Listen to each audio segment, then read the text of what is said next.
Hoje nós vamos tratar de um assunto que é muito importante e muito discutido entre nós. E o tema vai ser batalha espiritual. Mas antes de dar seguimento ao vídeo, nós vamos entender o que significa esse tema. O termo batalha nos remete a uma luta de alguém contra o outro. E o termo espiritual se refere a algo próprio do espírito, que não está ligado ao corpo. Em outras palavras, batalha espiritual é tudo aquilo que nos afasta de Deus.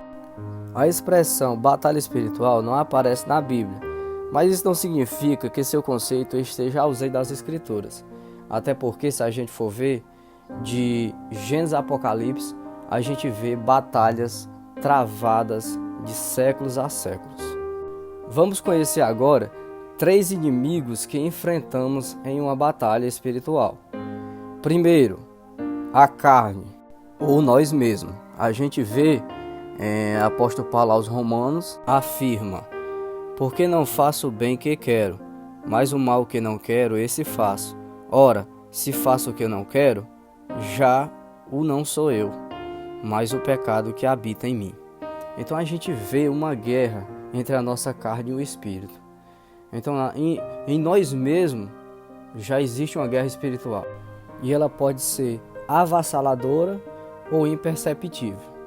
No caso, quando a gente enfrenta nós mesmos, é algo muito complicado. Se você vencer você está preparado para enfrentar os próximos inimigos. Quando ela é imperceptível, ela se mostra como uma frieza espiritual, como uma dúvida: porque Deus fez isso, porque aquilo aconteceu, será que a Bíblia realmente é verdadeira? Não quero ler a Bíblia, não quero louvar, não sinto vontade daquele ministério na minha igreja, eu realmente estou em uma frieza espiritual. Então, se você sente esse sintoma, ou sentimento de culpa, ou sentimento de condenação, isso significa que você está dentro de uma batalha espiritual e que o inimigo está usando dessas artimanhas para te fazer parar. O que você não deve acreditar, porque ele é sagaz, sujo e ele é profissional em mentir e iludir você. Segundo inimigo, o mundo. O apóstolo João, ele afirma: não ameis o mundo, nem que no mundo há. Se alguém ama o mundo, o amor do Pai não está nele. Então o mundo é todas as ofertas, muitas vezes aparentes boas e fáceis, mas que no fim é dor, tristeza e decepção.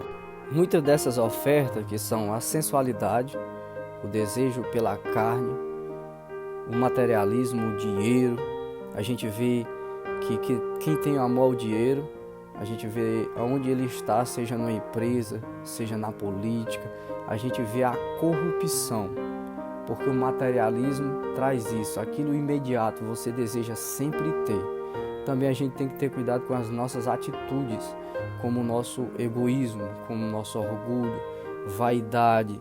Essas são armas que o nosso inimigo usa para nos fazer se afastar cada vez de Deus sem a gente perceber. Terceiro e último inimigo, o diabo.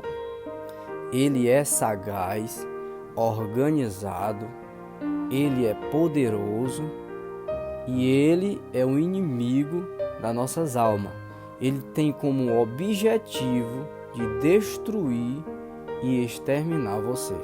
Pedro nos alerta a ser sóbrios, vigiar, porque o diabo, vosso adversário, anda em derredor, bramando como leão, buscando a quem possa tragar. Então a gente vê que ele está como leão à espreita.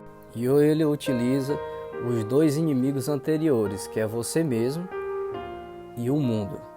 Ele está aí para te iludir, para te jogar setas, te colocar em um beco sem saída, aonde você não possa se recuperar.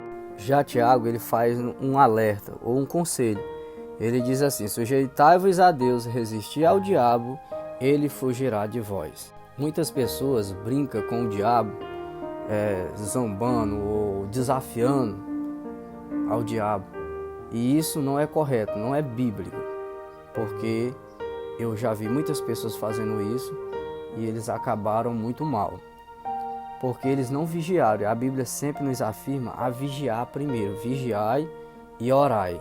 A ação do diabo é tão terrível que ele age muitas vezes dentro da igreja, causando divisão, calúnias, para poder tirar o amor do irmão um do outro e ficar mais fácil dele agir. Ele também trabalha na família, esposo contra a esposa, tirando o sentimento de amor.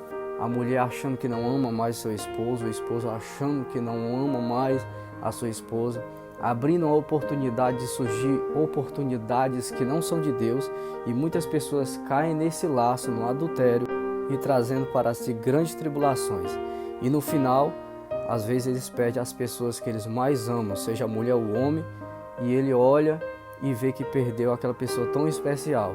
E muitas vezes o inimigo, nessa atuação, ele gera na vida da pessoa que não tem mais jeito, provocando mesmo até suicídio.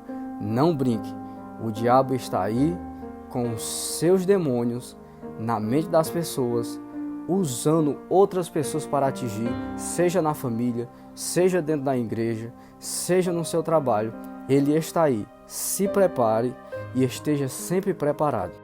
Paulo aos Efésios, ele afirma: porquanto nossa luta não é contra seres humanos, e sim contra principados e potestades, contra os dominadores desse sistema mundial em trevas, contra as forças espirituais do mal nas regiões celestes.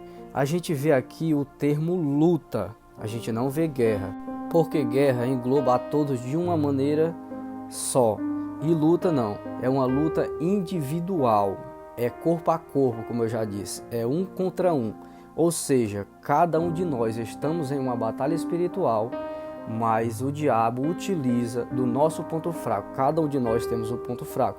É nesse ponto fraco que ele vai lutar e vai tentar de tudo para te fazer parar ou afastar você de Deus. Paulo continua que diz que vai haver um dia mau. Pois este motivo vesti toda a armadura de Deus, a fim de que possais resistir firme no dia mau. E havendo batalhado até o final, permanecereis inabaláveis sem retroceder. Então Paulo dá um conselho que vai haver um dia mau e que nós devemos tomar as armaduras de Deus. Para a gente vencer essa batalha, precisamos tomar as armaduras de Deus. E é possível a gente passar por esse dia mau e sair vitorioso. Para não tomar mais tempo e resumir, concluir, nós precisamos tomar as armaduras de Deus. As armaduras de Deus, segundo Paulo Júnior, e eu concordo com ele porque é bíblico, é a santificação. Nós precisamos estar em santificação com Deus. Nós precisamos ter o cinto da verdade, couraça da justiça, os pés calçados na prontidão do evangelho da paz, o escudo da fé, a capacete da salvação, a espada do Espírito, que é a palavra de Deus. E concluindo, dizendo a você, se gostou desse vídeo, inscreva-se no nosso canal Geração do Avivamento para receber novos conteúdos que vai ajudar você. Eu me chamo Neto Lopes. Para não faltar, o último conselho que eu tenho para você é do apóstolo Pedro também, que diz assim: a qual resistir firmes na fé, sabendo que as mesmas aflições se cumprem entre vossos irmãos. Então a batalha espiritual não acontece só com você. Se você acha que é só com você, se você acha que você se acha diferente, porque tudo com você, porque há injustiça em você, eu quero dizer para você que está acontecendo em muitas pessoas, e essas pessoas precisam de você. Vença você mesmo, vença o mundo, vença o diabo e seja um exemplo para essas pessoas. A paz do Senhor. Amém.